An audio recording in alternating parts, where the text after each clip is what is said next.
हरे कृष्णा, राधे राधे। कैसे हैं आप सब लोग? आई होप कि आप लोग बहुत अच्छे होंगे। ठाकुर जी की कृपा आप पे सदैव बरसती रहे और ठाकुर जी का आशीर्वाद हम सब पे बना रहे। आइए जी, आज मैं चर्चा करने वाली हूँ एक ऐसे टॉपिक्स पे जिसपे सबका सर चकरा जाता है यार।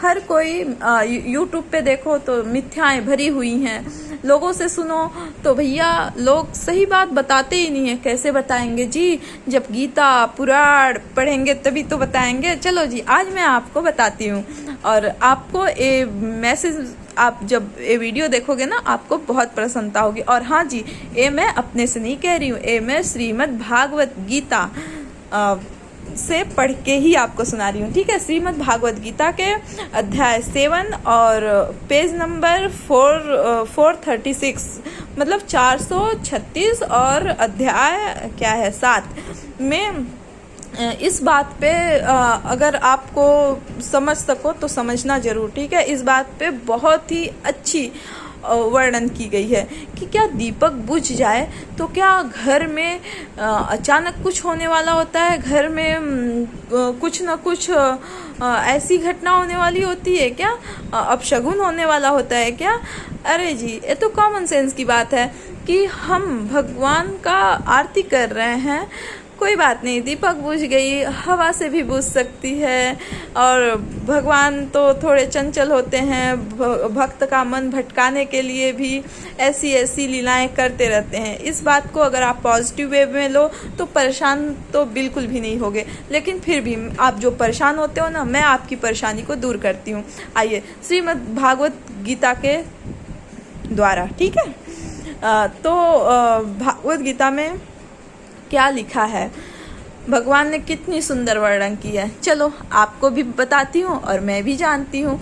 पता है क्या होता है कि एक ब्रह्मा जी के पुत्र प्रजापति दक्ष एक महायज्ञ करवाते हैं जिसमें कि वो शंकर भगवान को आमंत्रित नहीं करते हैं। और शंकर भगवान जब माता सती को पता चलता है कि शंकर भगवान को आमंत्रित नहीं किया गया है तो वो वेट करती हैं शायद मुझे बुला ले, लेकिन प्रजापति दक्ष भगवान माँ सती को भी नहीं बुलाती है।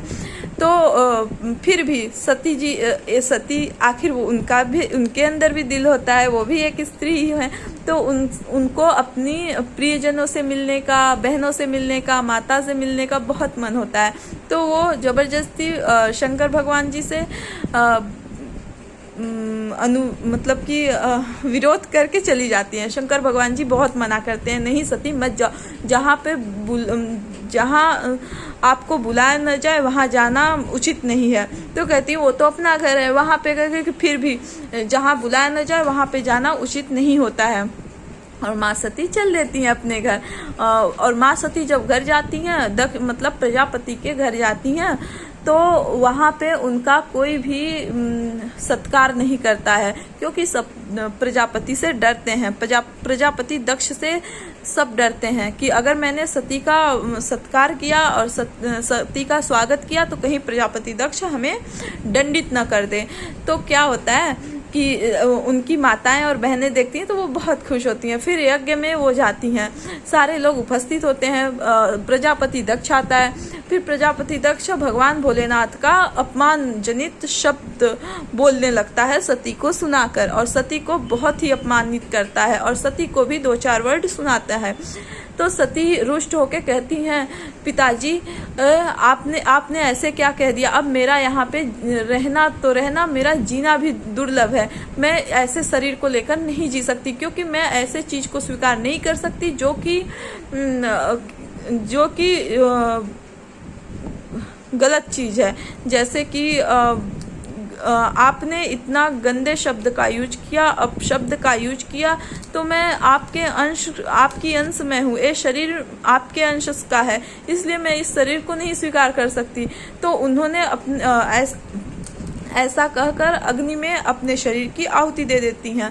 तो जब भगवान शंकर को पता चलता है और उनके गढ़ों को पता चलता है तो उनके गढ़ गुस्से में यज्ञ में धावा बोल देते हैं युद्ध के लिए, और सारे यज्ञ को अस्त व्यस्त करते हैं। और भगवान शंकर रुद्र का रूप धारण कर आते हैं और दक्ष को, हाँ, प्रजापति दक्ष का सर धड़ से अलग कर देते हैं।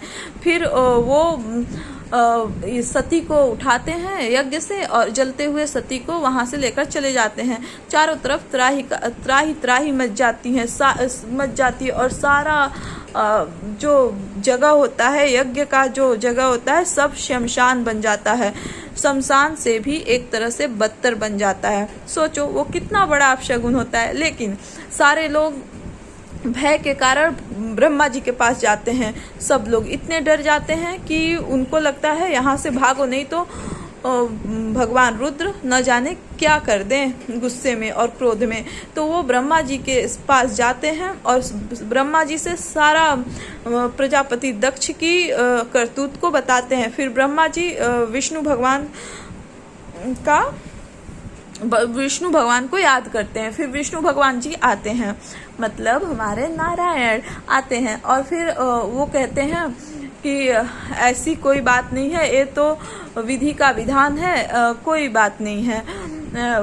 भोलेनाथ जी रुष्ट हैं, वो तो बहुत ही दयालु हैं, बहुत ही कृपालु हैं, सबसे प्रेम करने वाले हैं। उन्हें तो न किसी से प्रेम रहता है न किसी से द्वेष होता है, वो तो ऐसे हैं।